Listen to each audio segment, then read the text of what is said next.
sin más dilación, mi enhorabuena al anterior ponente, a Pedro Quintana, que la verdad que me ha gustado mucho su ponencia y además está muy relacionado, digamos, con lo que vamos a ver ahora.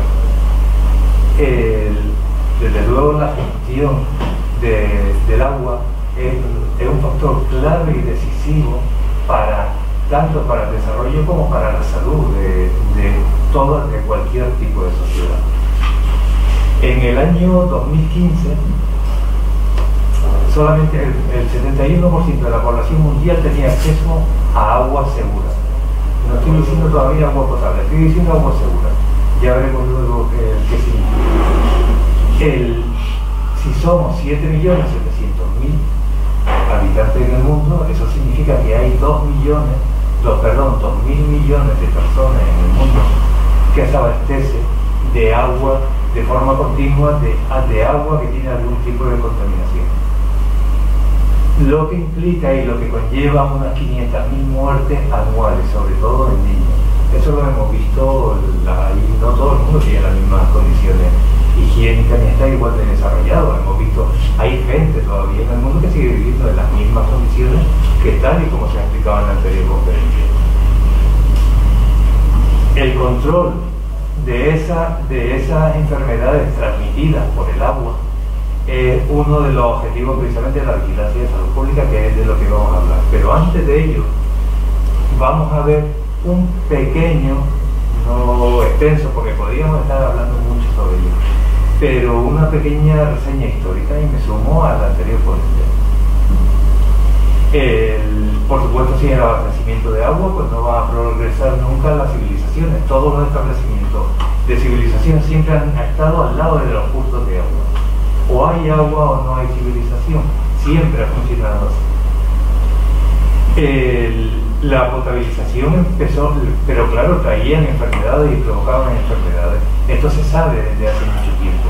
Desde hace 4.000 años antes de Cristo, ya el agua se intentaba potabilizar mediante el hervido del agua o mediante poner el agua al sol, mediante algún tipo de filtración, pero eran métodos excesivamente rudimentarios y prácticamente no servían para nada. Hipócrates ya decía que el agua siempre había que hervirla, que era la única forma segura de beber agua. En el Imperio Romano, hasta el Imperio Romano, pues la verdad que todos conocemos el desarrollo de las canalizaciones hidráulicas que hicieron. Unos ejemplos de eso fueron los acueductos pues como estos. Nosotros estamos acostumbrados a ver el acueducto de Segovia, bueno, acostumbrados, sabemos cómo es el acueducto de Segovia. Hay muchos acueductos repartidos, digamos, por todo el mundo, y hay verdaderas redes de acueductos. Aquí en Telde tampoco lo tenemos tan lejos, porque seguro que esto le suena. Y es otro acueducto exactamente igual. Hay una fuente, que es la fuente del acueducto, que también nos recuerda a esa época.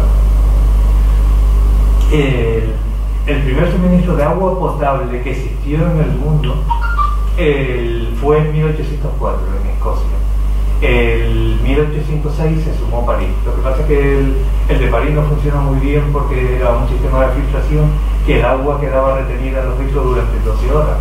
Eso hizo, para un agua segura tiene que haber agua en cantidad suficiente para todo el mundo. Al tardar tanto en pasar el proceso de filtración, no se llegaba, se producía poca agua potable, con lo cual solamente agua potable tenía unos pocos.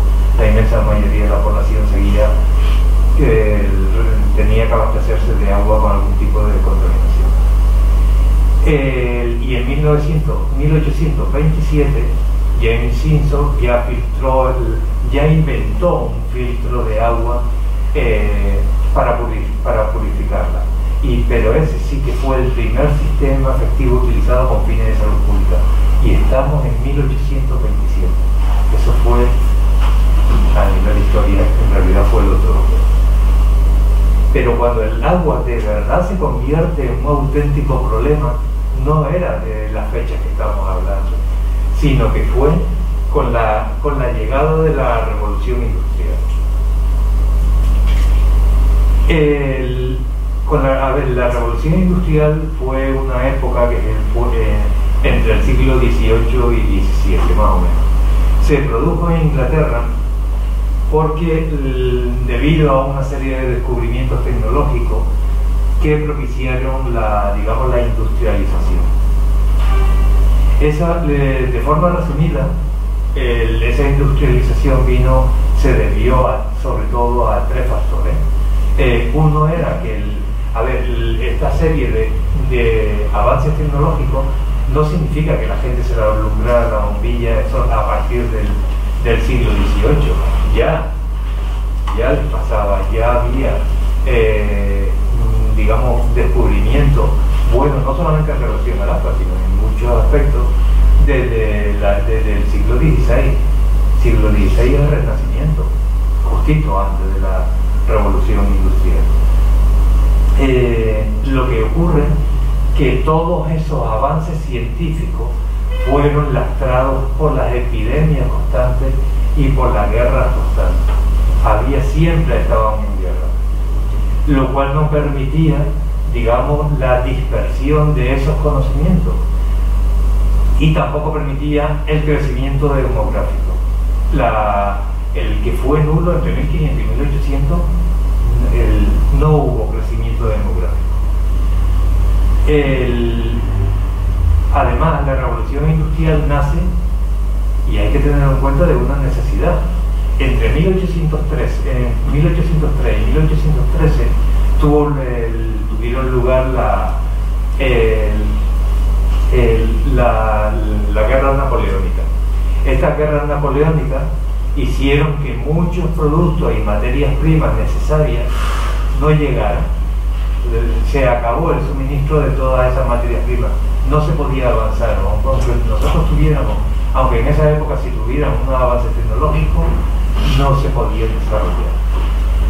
¿Y qué hicieron los gobiernos en este caso? Los gobiernos lo que hicieron fue acogieron a sus industrias, en vez de estar demandando productos, le dijeron a sus industrias, que fue el caso de Inglaterra, oye, a producir ustedes, porque no nos va a llegar este producto, no nos va a llegar de ningún sitio.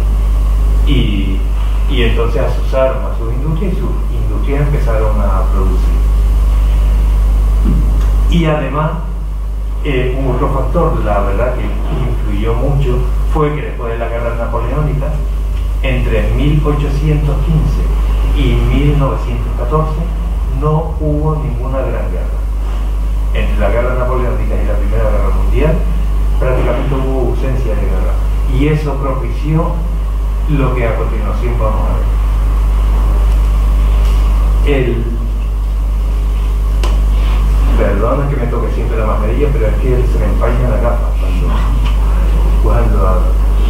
El caso es que se transformó radicalmente, hubo una serie de transformaciones económicas, sociales y tecnológicas sin precedentes debido a todas estas causas. Y se pasó de una economía rural a una economía de carácter urbano muy industrializada. Desaparecieron los talleres en pueblos y entonces se formaron, digamos, las industrias en las grandes ciudades. Y esas industrias se prepararon y estaban hechas con una tecnología que se aplicaron a la producción en masa, sobre todo alimentos. Sin agua y sin alimentos no puede desarrollarse ninguna sociedad. Bien, pues con la revolución industrial lo que hizo fue hacer mucho más fácil, se podían cultivar extensiones muchísimo más grandes de terreno. Por eso hubo muchos más alimentos y eso propició que la gente fuera a las ciudades, porque había alimentos, antes no había.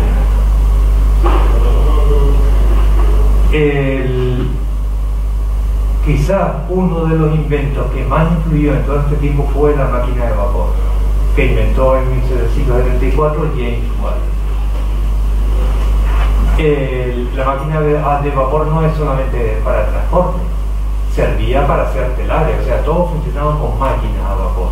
No tenía que ser máquinas de movimiento de personas o mercancías, forzosamente. Pero las máquinas a vapor necesitaban una cosa, el carbón. sin carbón no podían calentar el agua para generar el vapor. Por eso se desarrolló también la minería. Todo lo que estoy contando se desarrolló la industria textil, claro, ahora podían plantar muchísimo más algodón, mucho más que antes. Encima ya no dependían de los esclavos, antes las cosechas dependían de la cantidad de esclavos que tú tuvieras, ya no, ahora eran máquinas quienes la recolectaban, con lo cual, claro, para la esclavitud fue genial porque desapareció prácticamente la esclavitud. Y se desarrolló, digamos, toda la industria textil, que todavía lo seguimos viendo. La industria textil inglesa fue un boom, vamos, en todo el mundo. Se producía mucho y además mucho más barato.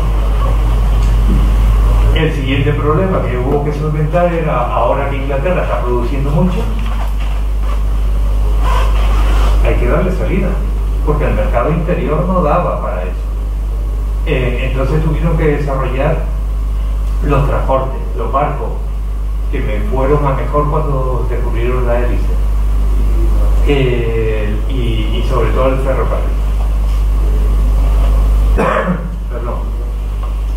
En este caso el mundo estaba, digamos, sometido un poco a la nobleza, que la nobleza se tenía en base al origen, a la sangre. Ahora no, ahora quien llevaba el poder iba a ser la burguesía, o sea, los que tenían la fortuna, los que de verdad tenían el dinero, los dueños de las industrias. Y todo esto que les estoy contando, la verdad que lo que trajo fue una revolución industrial, un éxodo enorme del campo a la playa, del campo a las ciudades, y propiciado porque en las ciudades, hombre, al menos había un poco de mejora en cuanto a las condiciones higiénicas, sanitarias, pero como les decía antes, también de alimentación. Ya habían aparecido las primeras vacunas, sobre todo para la viruela. Había un cierto tipo de depuración de agua, pero había sobre todo alimentos abundantes y abastecidos de forma regular, porque ya no se dependían de las fluctuaciones de las cosechas. Las máquinas eran quienes lo recogían. Esto hizo que la mortalidad infantil bajara. Hubo un boom demográfico enorme y, bueno, de hecho, Inglaterra y Gales pasaron en 1700 de 6 millones de habitantes, en 1900 ya tenían 30 millones. Europa pasó en 1700 de tener 100 millones de habitantes, en 1900 ya tenía 400 millones de habitantes. Eso produjo primero una mano de obra abundante, aumento de la natalidad y además que la gente iba a las ciudades, que era donde estaba la industria, y un aumento de la demanda interna. La gente era quien consumía. Ahí, digamos que estaba un poco como el negocio redondo, estaba todo abonado para que todo, digamos, fuera bien y todo lo que fabricaba tuviera salida. Pero todo esto trajo consigo también una especie de hacinamiento, el abastecimiento de agua, como la población de Londres se abastecía del Támesis, pero no había sistema de saneamiento. Se abastecía, como bien dijo Pedro Quintana en la ponencia anterior, la gente se abastecía del Támesis, pero los excrementos los echaba al Támesis, se cerraba el círculo. El aumento de la población urbana en ciudades con trazado medieval, que era tal y como estaba Londres, casi todas las ciudades europeas, supuso el hacinamiento, la insalubridad y el deterioro ambiental, lo cual abonó a que ocurriera una serie de epidemias, y efectivamente ocurrieron una serie de epidemias.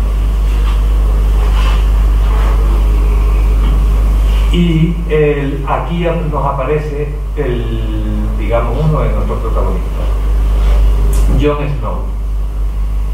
En Londres hubo 4 epidemias. en 1831, 1848, 1853 y 1866.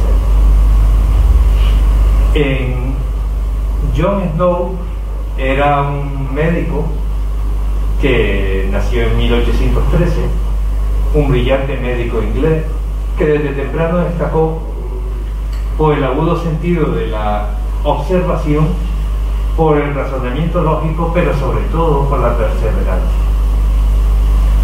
Él empezó entre los 14 y 23 años, estuvo de aprendiz con un farmacéutico cirujano en Newcastle, y ahí tuvo el contacto por primera vez con el cólera a sus 17 años. Fue a la edad que le pilló la primera epidemia. Él veía a los enfermos del cólera y la verdad que eso le marcó, digamos, para el resto de su vida. En la segunda epidemia, en el año 1848, ya él había acabado sus estudios de medicina y se había destacado sobre todo en anestesiología, pero se instaló en un barrio de Londres, en el Soho, y estando trabajando como médico, pues llegó la segunda epidemia. Se dio cuenta que la gente del sur de Londres tenía muchas más probabilidades de contraer el cólera que la del norte de Londres, y eso era porque había dos compañías de abastecimiento de agua, y esas dos compañías de abastecimiento de agua cogían el agua en la parte final, aguas abajo del Támesis, en la zona donde más contaminado estaba.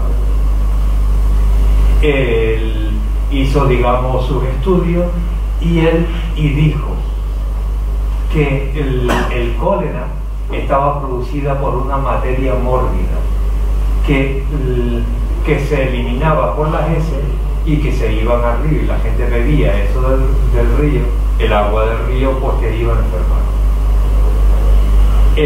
Expuso sus resultados en un libro, pero en aquella época eso era revolucionario, porque había dos tendencias: uno eran los contagionistas y otro eran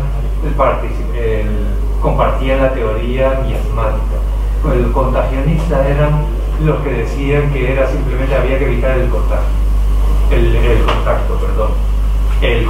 con las personas que tuvieran cólera. No podían, todo era por contacto. Si había una persona con cólera, tocar su ropa, tocar algo, estar cerca o algo que ellos hubieran tocado, la gente ya se contagiaba. Pero la que de verdad imperaba era la teoría miasmática, que era que el cólera se conseguía, se infectaban de cólera por unos vapores tóxicos que los traía el viento, y que para eso no había solución, por lo cual no había que hacer absolutamente nada. Él no estaba de acuerdo, y entonces en 1949 publicó el libro diciendo con sus teorías. Nadie le hizo caso, de hecho se rieron bastante de él, y la verdad que nada, para él fue pues una decepción.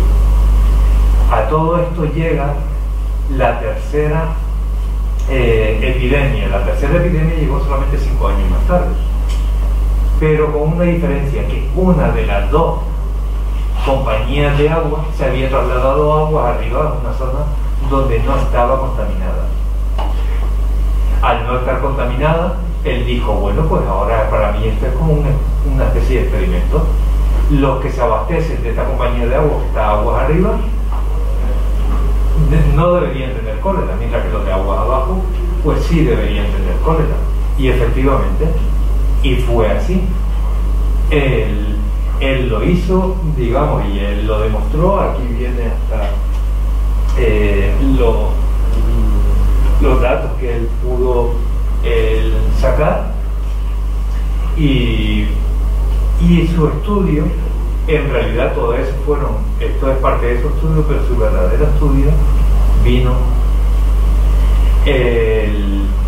vino el estudio, consistió en lo siguiente, el estudio que le estoy contando. Este es un mapa que él hizo personalmente de una zona del sector de Golden Square en el Soho, y vio que aquí estaban concentrados la inmensa mayoría de las muertes por cólera. En aquel tiempo los ingleses, de esta zona se abastecían de unas cuantas fuentes. Ahí las tienen, creo que se ven, y verán que alrededor de esas fuentes prácticamente no hay contagio, no hay contagio. Cada puntito que ven ahí es una muerte que él contabilizó, excepto esta fuente, la fuente que estaba en Broad Street. En esa fuente, aquí alrededor de esa fuente, donde estaban concentrados prácticamente el 90% de las muertes. Y bueno, y entonces él empezó a hacer una especie de encuesta epidemiológica y digamos que lo pudo demostrar. Le fallaron dos cosas, que son estos dos puntos. El primero de todos, el de arriba, era una hospedería que tenía 500 inquilinos, pero solamente fallecieron 5, y él decía que no, que él tenía que haber fallecido muchísimos más. Y el segundo era una cervecería, la Lion Brewery, ¿no? Que no tenía ningún caso, y no entre los que iban a la cervecería, sino entre los trabajadores de la cervecería, que eran cerca de 80, no había ni uno. Fue a preguntar a la hospedería, y es que resulta que, claro, no tuvieron casos porque se abastecían de un arroyo propio que pasaba por debajo. Jamás iban a la fuente. Entonces, claro, como no sacaban agua de esa fuente, no tenían ningún caso. Fue a la cervecería posteriormente, estuvo preguntando, y los trabajadores ya le decían, es que el agua de la fuente huele tan mal que lo único que nosotros tomamos es cerveza. Fabricamos cerveza, bebemos cerveza, no le hacía falta el agua. Entonces, claro, él pudo, digamos, demostrarlo de esta forma.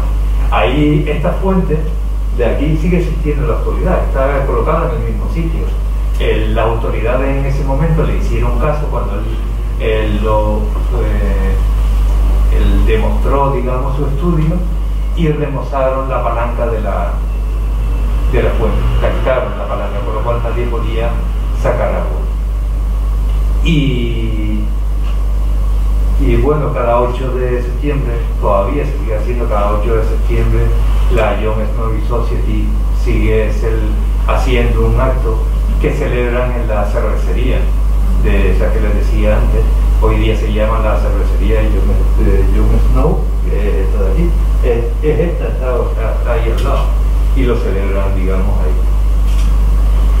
Lamentablemente las autoridades que todavía participaban y todavía estaban convencidos que la verdadera teoría era la teoría miasma, que se basaba en el miasma, en los vapores esos tóxicos, al poco tiempo John Snow demostró, luego con esa medida de quitar la fuente, bajó drásticamente los casos de cólera, pero las autoridades siguieron sin hacerle caso, y al poco tiempo volvieron a poner en funcionamiento la fuente.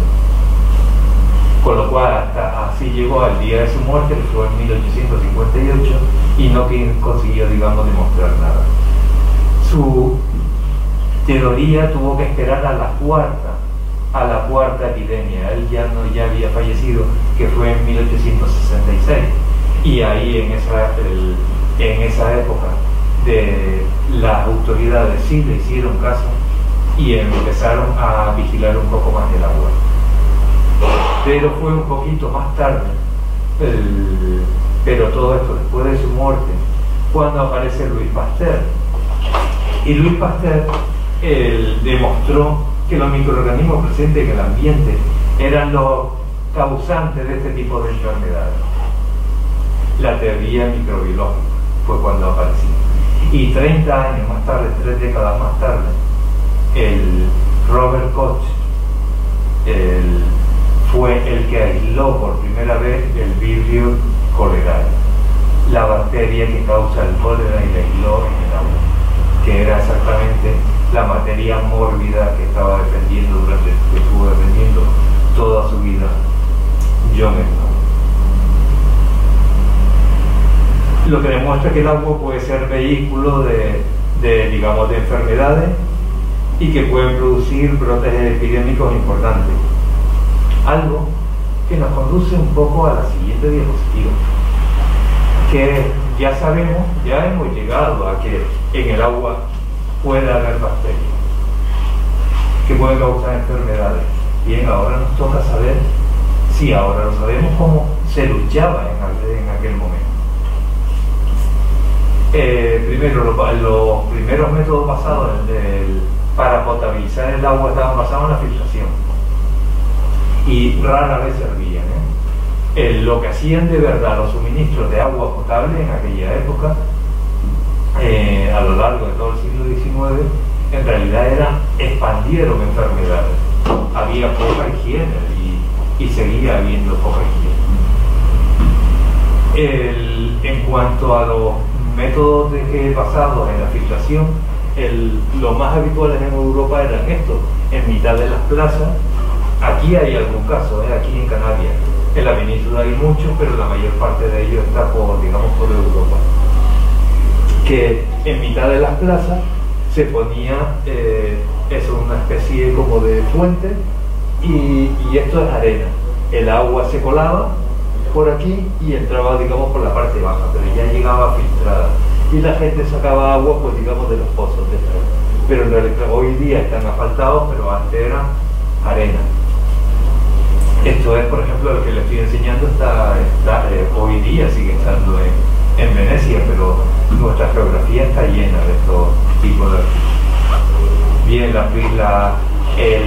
también se había producido un invento que, digamos, que marcó el futuro de la vigilancia, del control y del sanitario del agua, que fue que en el año 1807 Elmer Humphrey Davy descubrió el cloro, pero el cloro no se utilizó en el agua hasta 100 años más tarde. Se estuvo utilizando para desinfectar, pero para desinfectar superficies, suelos, ropas, cosas así, pero jamás en el agua. No se podía imaginar que se pudiera beber. Bien, en 1902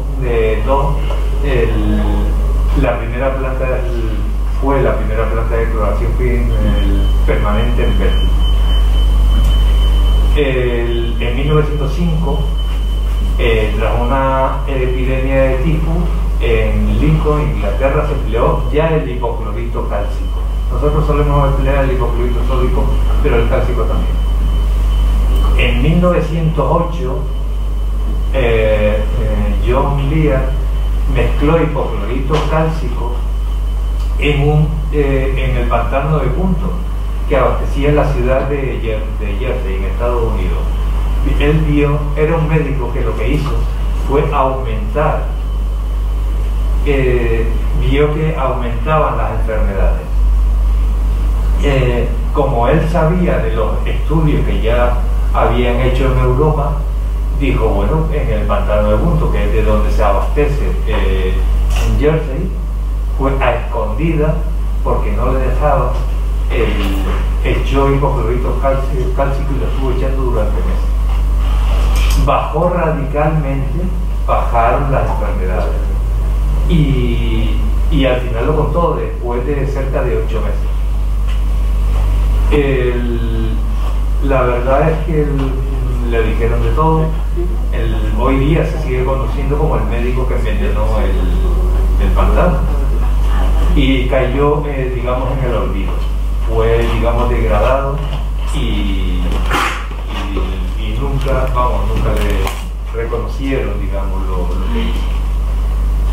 En 1925 es cuando llegó la cloración a España. En algunos sitios, como en La Coruña, llegó un poco antes, en 1917, pero no vamos a entrar mucho en eso. Pero en 1925 ya prácticamente todas las ciudades españolas ya tenían cloro en su sistema de abastecimiento, algo que mejoró drásticamente las condiciones sanitarias y de salud. Hoy día la verdad que se estima que cada año se salva el cloro, el agua clorada, 200 millones de personas de una muerte segura por utilizar agua contaminada. Es aquí por donde nace de verdad el concepto de agua potable, que engloba las características de seguridad microbiológica, de inocuidad y ser agradable, digamos, a los sentidos.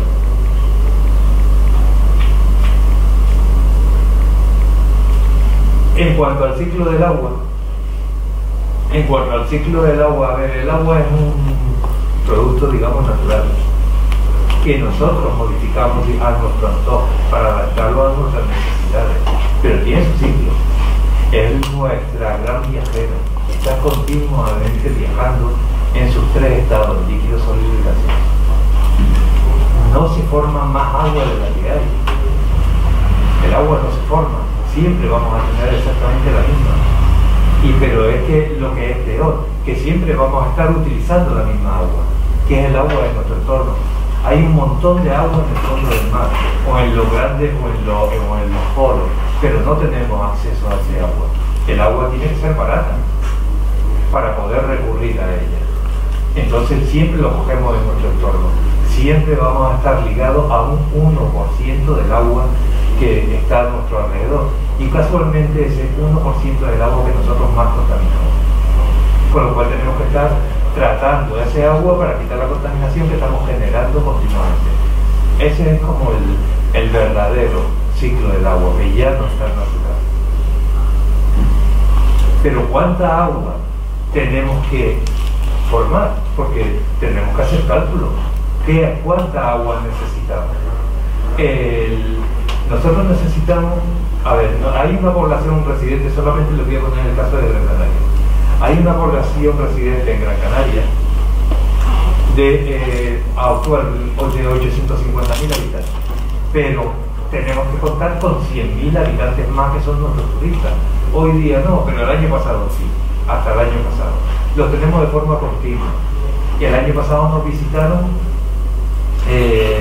casi 3 millones, tuvimos 3,5 millones de visitantes, y siempre que se quedaban unos 10 días, con lo cual siempre continuamente teníamos 100.000 más. Tenemos que hacer agua no solamente para nosotros, sino para ellos también.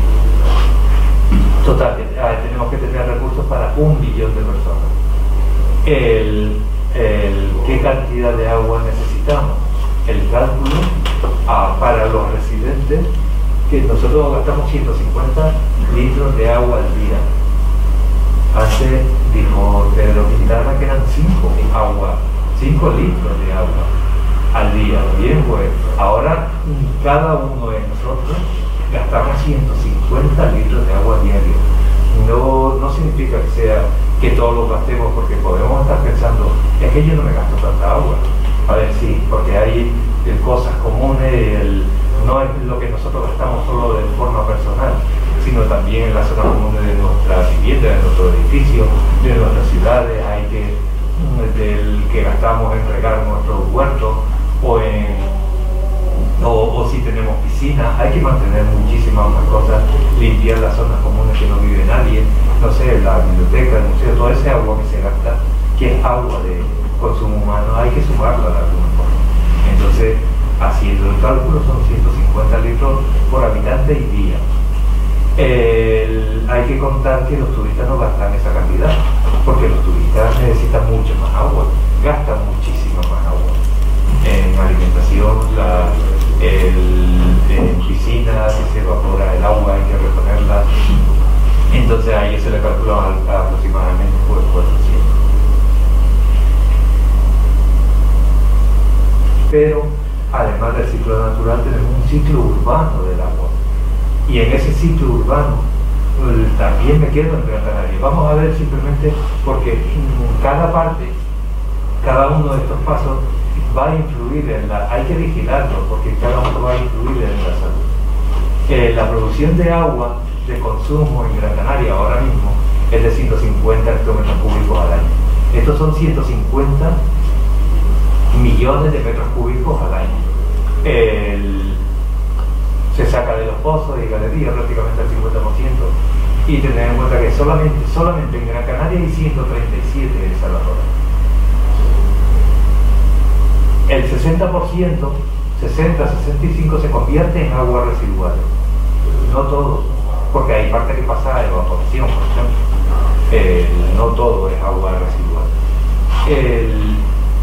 Se forman, tenemos unos 90 hectómetros cúbicos al año de agua residual, que son tratadas en las 49 estaciones depuradoras que tenemos en Gran Canaria.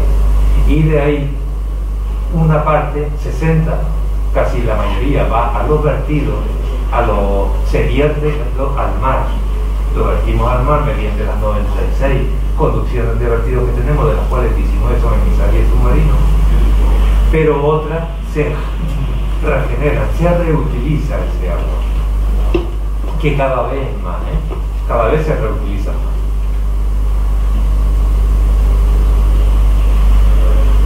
Pero el agua de verdad es peligrosa o no. Vamos a ver si podemos contestar a esta pregunta. Primero, no voy a entrar en la cantidad de enfermedades que pueden estar transmitidas por el agua. Aquí le pongo un pequeño ejemplo, pero no vamos a entrar en ello. Perdón. Ahí vamos a verlo de otra forma, que son los brotes, las enfermedades que ha producido el agua ahora mismo en nuestra sociedad. Y yo no me voy a ir al siglo XVI, XVII, XVIII, ¿no? Estoy hablando de los años estos anteriores. Desde el año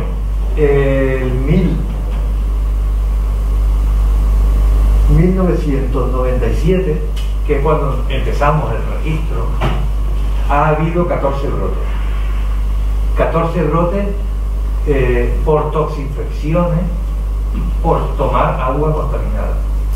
De esos 14 brotes,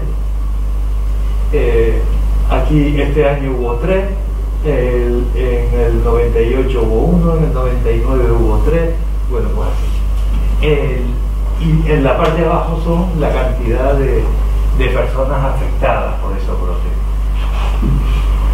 De esos 14 brotes, 9 fueron provocadas por virus, especialmente el norovirus, y 5 de ellas fueron provocadas por bacterias, especialmente fueron el enterobacteria, o sea, la Escherichia coli, la Shigella, la Salmonella.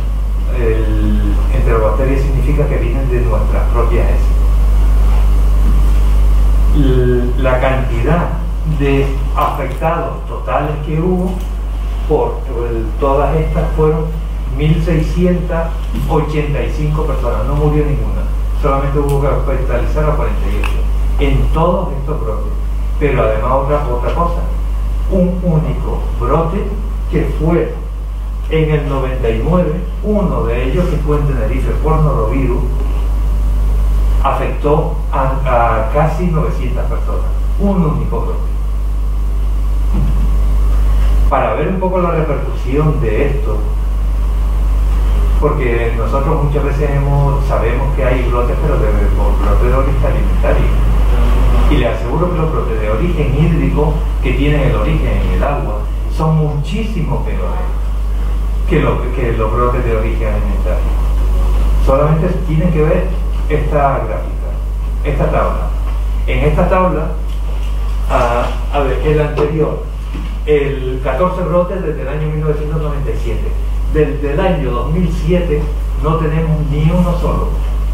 Estoy hablando en Canarias, ni un solo brote en ninguna isla. Algo estaremos bien, algo estaremos haciendo bien, en lo que nos estamos ocupando de esa vigilancia sanitaria. En cuanto a la seguridad de estas infecciones alimentarias por alimentos distintos al agua, cada año tenemos un montón. En el año 2012 tuvimos 24, después 37, después 14. Pero vean el número de afectados. En 16 brotes, 120, en 31 brotes, 466. Lo normal, por hacer una media, cada brote de origen alimentario tiene 10 afectados. Mientras que cada brote de origen hídrico puede tener hasta 1000. Y eso dependiendo de, ustedes se imaginan, no sé, el depósito de las brujas que se contaminen. Podemos tener de golpe 100.000 personas, digamos, afectadas, solamente contaminando un único depósito. Esa es la razón por la que cada vez que ocurre algo, el ejército va corriendo y lo primero que protege son los depósitos de agua. Y esa es, digamos, una de las razones por las que le ponemos, digamos, tanto empeño en la vigilancia, digamos, del agua, porque verdaderamente es peligroso. Pero estoy hablando de agua, pero de verdad, ¿qué es el agua de consumo humano? El agua de consumo humano solamente podemos utilizar una definición, que es la definición que viene, ahí lo pongo, no quiero decirlo, pero es en la normativa oficial y vigente, digamos, hoy día. Solamente por verlo por encima, es el agua que se utiliza para beber, cocinar, preparar alimentos, para la higiene personal y para otro uso doméstico. Fíjense solamente la palabra beber. El agua de consumo humano, el agua del grifo se bebe, está hecha para eso, y la vigilancia sanitaria está hecha para que la gente pueda beber agua de consumo. Si no, no cumpliría, digamos, con todo esto. Nosotros lo utilizamos pues para sancochar las papas, o para hacer un potaje, o para limpiarnos los dientes. Nos metemos en la piscina, es agua de consumo también. Tragamos el agua, que muchos dicen, es que no me gusta. Le aseguro, eso es porque está recién sacada, bien salida del grifo. Si se esperaran 10 minutos, verían que no se diferencia de cualquier otro tipo de agua sin gas. Pero de todas formas no voy a intentar convencerle de palabras, lo voy a convencer con hechos. Lo vamos a ver ahora. También agua de consumo es cualquiera que se utilice en la industria alimentaria. En la industria alimentaria no se puede utilizar otro agua que no sea agua de consumo. Y también en todas las actividades públicas, digamos, y comerciales. En cuanto, por cierto, en cuanto a de beber, el base obligatorio, y de eso es muy poco, el que todos los establecimientos hosteleros y de restauración tengan que ofrecer agua gratis, pero del grifo, a todo el mundo que vaya. Después ahí podremos elegir, pero es obligatorio, lo dicen dos normas. Primero, la directiva de agua de consumo, que va a salir antes de un mes. La segunda, antes de Navidad va a salir la nueva ley de residuos. Y esa nueva ley de residuos dice que, esa ley de residuos se va a centrar sobre todo en la reducción de residuos, sobre todo de los plásticos. Cada día salen al mercado y se consumen 50 millones de bebidas envasadas en materia plástica en España, de los cuales 30 millones van al vertedero, no se reciclan, van directamente al vertedero. Bien, hay que acabar un poco con eso. Sé que va a ser un palo para las empresas de agua de bebidas envasadas, pero yo creo que todo se podrá hacer y se podrá, digamos, un poco adaptar. Se está trabajando bastante en eso para que tampoco le suponga una pérdida, digamos, del poder, digamos, de este tipo de yo les he dicho que esto, la verdad, que este tipo de agua se fabrica, pero ¿cómo se fabrica? Tiene un recorrido, y este es el flujo del agua. Nosotros adaptamos un agua que está de forma natural, la adaptamos a nuestras necesidades. Y estas necesidades, y vamos a empezar primero por la captación. La captación es el agua natural, es el origen del agua. Luego la tratamos. Aquí empezamos a modificar el agua. La oxigenamos, la filtramos, la flocculamos, o sea, la decantamos para disminuir la turbidez. La desinfectamos, le añadimos una serie de sustancias, la remineralizamos, le añadimos calcio, le añadimos magnesio, no sé, dependiendo de lo que le haga falta, para que el agua esté equilibrada y no sea ni corrosiva ni sea incrustante. La almacenamos en los depósitos de agua. Es aquí donde ya empezamos a hablar de agua de consumo humano. Luego la distribuimos mediante las conducciones y luego la suministramos al consumidor.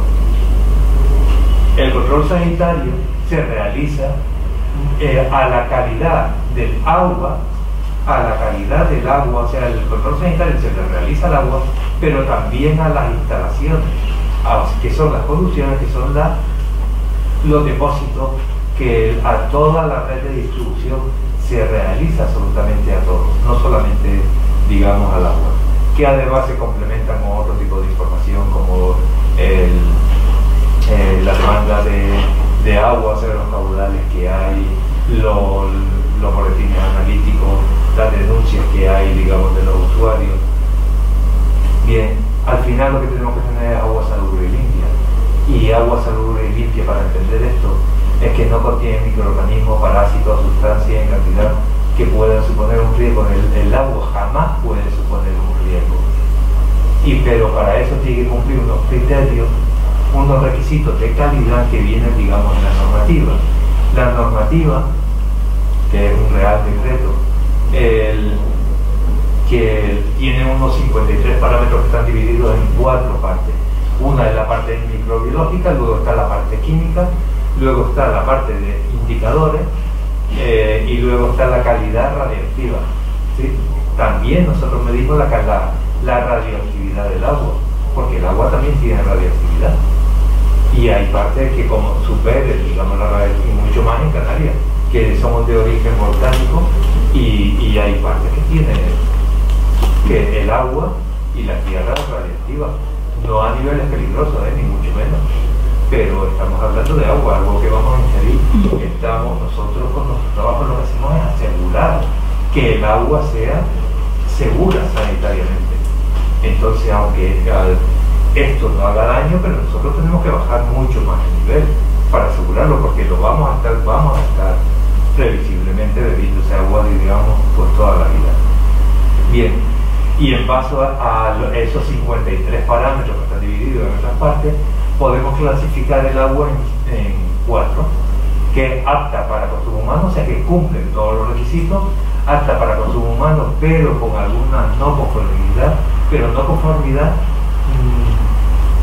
significa no que no se pueda beber, se sigue bebiendo, pero a lo mejor es un poco más ácida, a lo mejor tiene un poquito más de sabor. Luego, no apta para consumo humano, que es cuando no cumple algún parámetro, porque no cumpla uno ya no es apta para consumo humano. Y luego no apta para consumo humano y con riesgo para la salud, sobre todo es cuando tiene algún tipo de bacteria, y detectamos algún tipo de bacteria, digamos, en el agua. El control de la calidad del agua descansa en 3 pilares fundamentales: la vigilancia sanitaria, que es lo que nosotros hacemos, que lo hace la autoridad sanitaria; el autocontrol, que es responsabilidad de los gestores, o sea, aquí por ejemplo Agua de Telde, el Malsa, los gestores del agua son los que tienen que llevar el autocontrol, o sea, controlarse a sí mismos. Y luego el control agrícola del consumidor, que es la CIC, que es función de los ayuntamientos, de los municipios. En cuanto a los criterios, siguiendo con los criterios, antes estábamos hablando de eso, de la parte A, parte B, que son los parámetros que nosotros controlamos, y los parámetros en realidad son estos. No lo pongo en pequeño, ni siquiera se ven, pero simplemente para que vean que son un montón de parámetros. Incluye plaguicida, incluye radioactividad, incluye muchísimo, pero que se realizan en la zona de abastecimiento. La zona de abastecimiento es nuestra unidad de estudio, y nuestra unidad de estudio lo que dice es que una zona de abastecimiento lo que es toda aquella zona geográfica que está abastecido con un agua que no cambia, porque el origen, el tratamiento y todo se realiza exactamente igual. O sea, cada vez que hablemos de zona de abastecimiento, significa que el agua es exactamente igual durante todo el año. El origen del agua tiene mucha importancia, porque es lo que a nosotros nos dice el origen, nos dice los riesgos que puede tener el agua. A ver, aquí en Canarias hay 2 islas que prácticamente todo el agua que se obtiene para consumo humano es subterránea, que es el caso de La Palma y La Gomera. En el Hierro, Tenerife y Gran Canaria se obtiene tanto de desaladora como de agua subterránea, sobre todo aquí en Gran Canaria. En Gran Canaria, en Tenerife prácticamente todo es subterráneo, mientras que en Gran Canaria es justo la mitad, 50% subterráneo y 50% de desaladora. Y en Lanzarote y Portaventura prácticamente el 100% es de desaladora. Los riegos que hay son totalmente distintos, no tienen nada que ver. Hay más riesgo microbiológico en los que utilizan agua subterránea, porque es un agua bastante más delicada, mientras que la que se obtiene de las desaladoras pues es un poco más dura, pero tiene otros problemas que son más químicos, más que microbiológicos. Bien, pero en realidad, ¿qué es la vigilancia sanitaria? En realidad no es otra cosa más que inspecciones periódicas, unas inspecciones periódicas que se basan en una normativa que son nuestras herramientas. La principal de todas, para nosotros, nuestro programa, ahí tiene los fotos de nuestro programa, es como nuestro libro, nuestra herramienta principal. Ahí dice cómo actuar en todo momento, tanto a los gestores del agua como a la inspección o a los ayuntamientos o a quien sea. Eso en relación con los criterios, estamos hablando de criterios sanitarios ya desde el principio. Los criterios sanitarios se aplican al agua y se aplican a las instalaciones. Las instalaciones se inspeccionan exactamente igual. Pero ¿quién la realiza? Bueno, en realidad el Servicio Canario de Salud aquí está dividido en la dirección del servicio, en direcciones generales y en áreas de salud. Las direcciones generales, ahí estamos nosotros, que es la Dirección General de Salud Pública, que es donde yo trabajo, que es el Servicio de Sanidad Ambiental. En las áreas de salud hay, además de atención especializada y de atención primaria, está la dirección de área, que es donde está la unidad de inspección y laboratorio. Ellos son los que realizan las inspecciones, las actas, las tomas de muestras, y son 45 inspectores. Ya verán por qué le digo que son 45. Los informes y las actas nos las pasan a nosotros y nosotros somos quienes asumimos todos los aspectos generales de coordinación y de todas las actuaciones. Los tipos de inspecciones hay, en realidad, las podemos resumir en 5.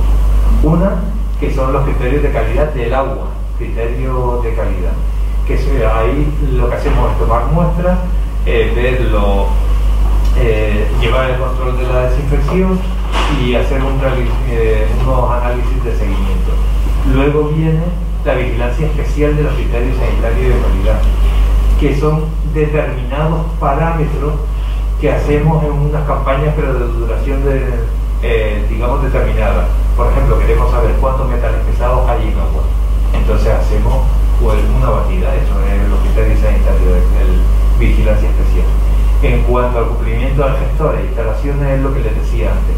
Vamos a las conducciones, a los gestores, a ver si lo llevan, realizan las analíticas adecuadas, vamos a los depósitos, o sea, lo vemos todo.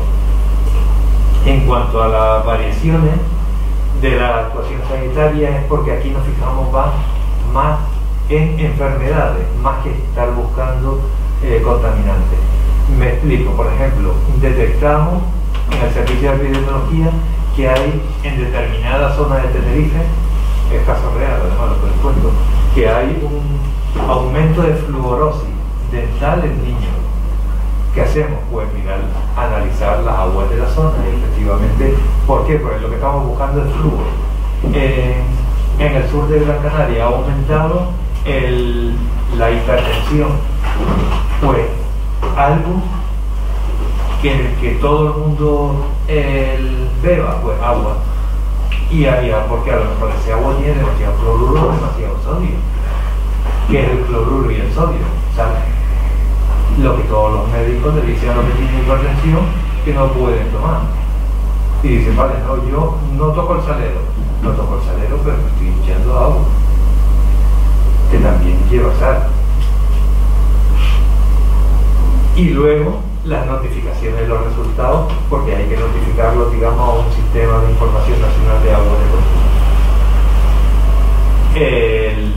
Todo esto, que he dicho, todo este tipo de inspecciones que nosotros realizamos, es para proteger la salud, para situaciones de incumplimiento, o sea, cuando algo va mal, y reducir el riesgo. Entonces, los tipos de protección, los tipos de medidas de administración, de intervención administrativa que nosotros hacemos es la prohibición del suministro o prohibición del consumo. Se suministra porque ese agua se puede utilizar pues para regar o para limpiar el piso. Entonces, pero no para beber ni para ducharse, para decir algo. O ponemos establecimientos o establecemos restricciones de uso. Por ejemplo, podemos decir que lo hemos hecho, y de hecho ahora mismo hay alguna que vamos a ver, restricciones de uso para beber o preparar alimentos, pero nos podemos duchar, o sea, para la higiene personal, lo podemos utilizar para la limpieza domiciliaria, pues para otra serie de cosas. O modificamos las técnicas de tratamiento del agua, o establecemos recomendaciones sanitarias, por ejemplo, lo que tiene el agua que tiene flúor, no dar de beber a los niños ni preparar alimentos a aquellos niños que tienen menores de 8 años, pero el resto de la población la puede beber perfectamente.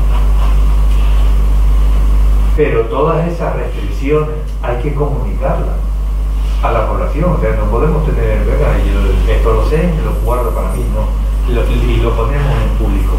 Todo esto se cuelga en esta página, además tienen ahí el enlace y ustedes pueden ver exactamente la calidad del agua que tienen ustedes, que les sale a ustedes del grifo de su casa. Simplemente con meterse aquí, con decir, mira, soy de Telde, esta es la zona por donde vivo, y entonces le ponen ya directamente la analítica del agua. Así es como funciona. No hay que darse, no piense que tiene que tener firma digital o algo, no, esto está totalmente ahí. ¿Qué información les da? El SINAC, o sea, Sistema de Información Nacional de Agua de Consumo, todo sobre la infraestructura, incluyendo depósitos y todo.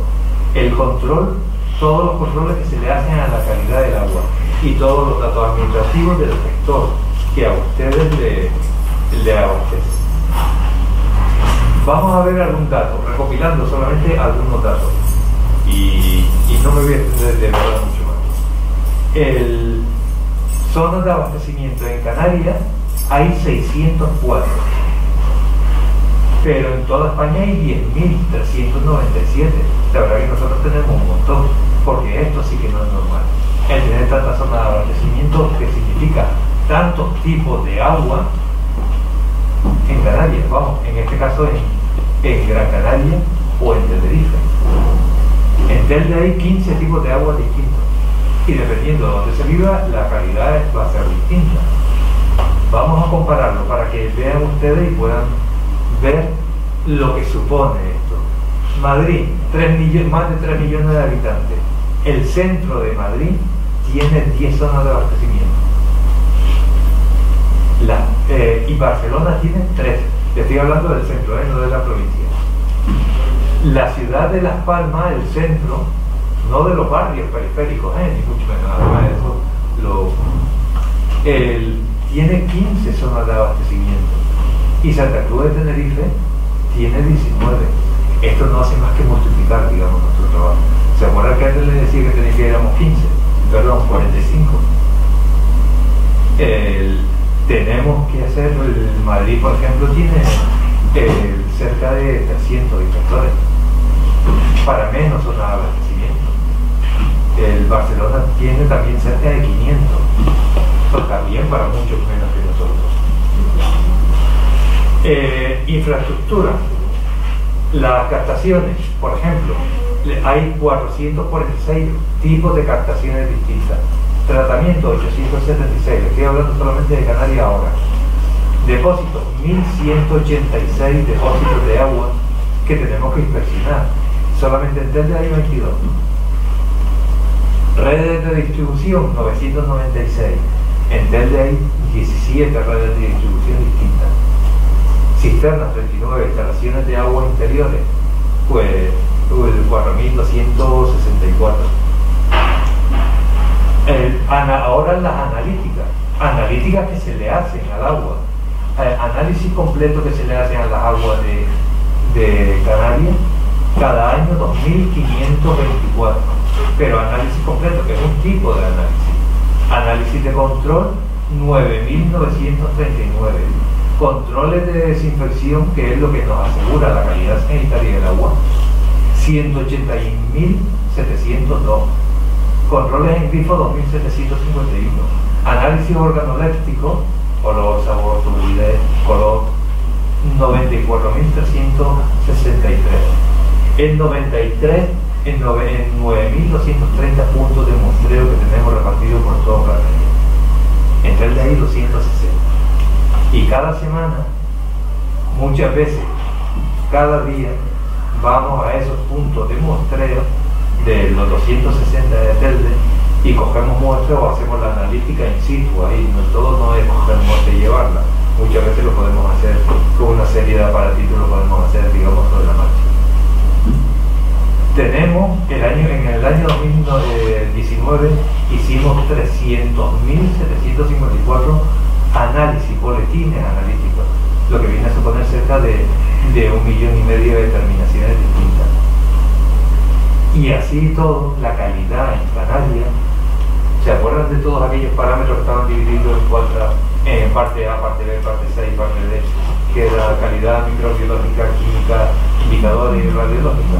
Bien, pues a partir de ahí, para que cumplen aquellos 53 parámetros, lo cumplen el 98% de las aguas de Canarias.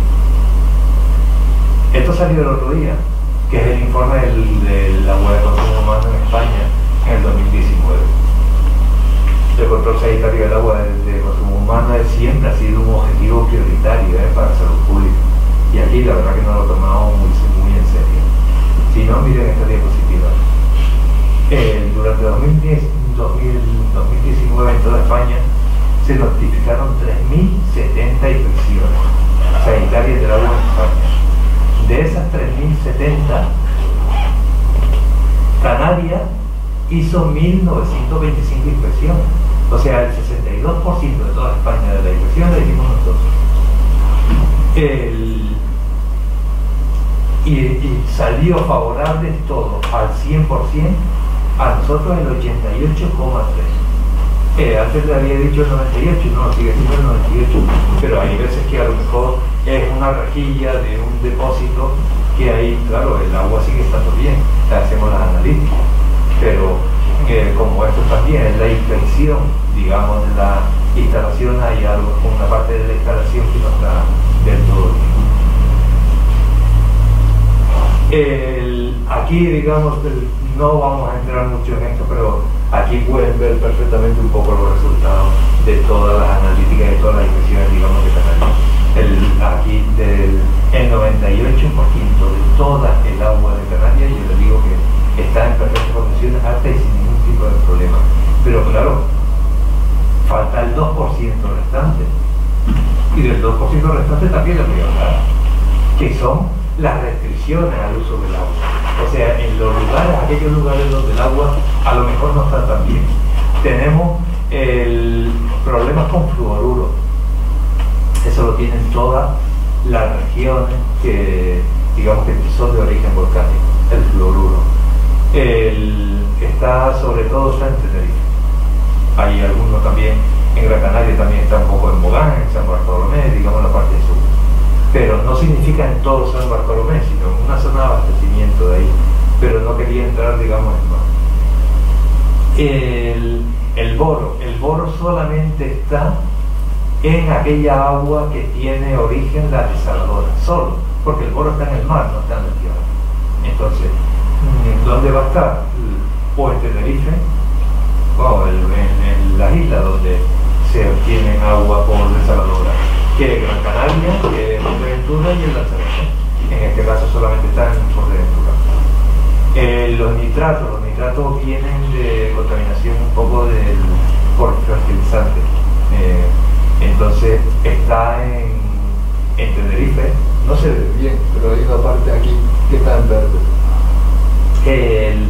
Y también y claro, en Gran Canaria siempre nos sale, en la parte de la aldea. Es que en la aldea se echó mucho fertilizante en su día y todavía sigue apareciendo, claro. Cigalometanos, que son subproductos derivados de la desinfección por cloro. Nos ha aparecido algunos en San Bartolomé y cloruro y sodio también en Mogán y en el Hierro. Pero son restricciones de uso. O sea que no se puede utilizar ni para beber. Este agua no se puede utilizar ni para beber ni para preparar alimentos, pero se puede utilizar para ducharnos y para cualquier otra cosa. Y bueno, la verdad que ahora que estamos con el COVID, con pues por lo menos hacer una pequeña mención a lo del COVID. Si tienen alguna duda, pues ya les digo, yo intento resolvérsela, pero les aseguro que en el agua de consumo humano, o sea, el virus, el coronavirus, no se puede transmitir por el agua de consumo humano, ni por el agua de piscina. Es un virus muy inestable a nivel ambiental. O sea, transmite prácticamente casi directo, pero desde luego en el agua no, y mucho menos cuando el agua, recuerden cuál es la medida, una de las medidas más importantes para evitarlo, el utilizar desinfectantes. Recuerden que el agua ya tiene desinfectante, con lo cual no sobrevive en ese tipo de agua, ni en una piscina tampoco sobrevive. En el agua del mar tampoco sobrevive, porque la salinidad lo mata enseguida. Y bueno, solamente quería acabar con una pequeña reflexión y leo textualmente: gestos tan sencillos como abrir el grifo y ver que el agua corre con normalidad forman parte de la rutina diaria de cualquier persona en cualquier país desarrollado. Por eso, en el día a día no se da ninguna importancia, salvo el día que falta y al abrir ese grifo el agua deja de emanar. Y cuando nuestro país, como el resto del mundo, se ha parado como consecuencia de la pandemia por la COVID-19, el agua siempre desde el primer momento ha estado saliendo por los grifos de millones de hogares y de forma segura.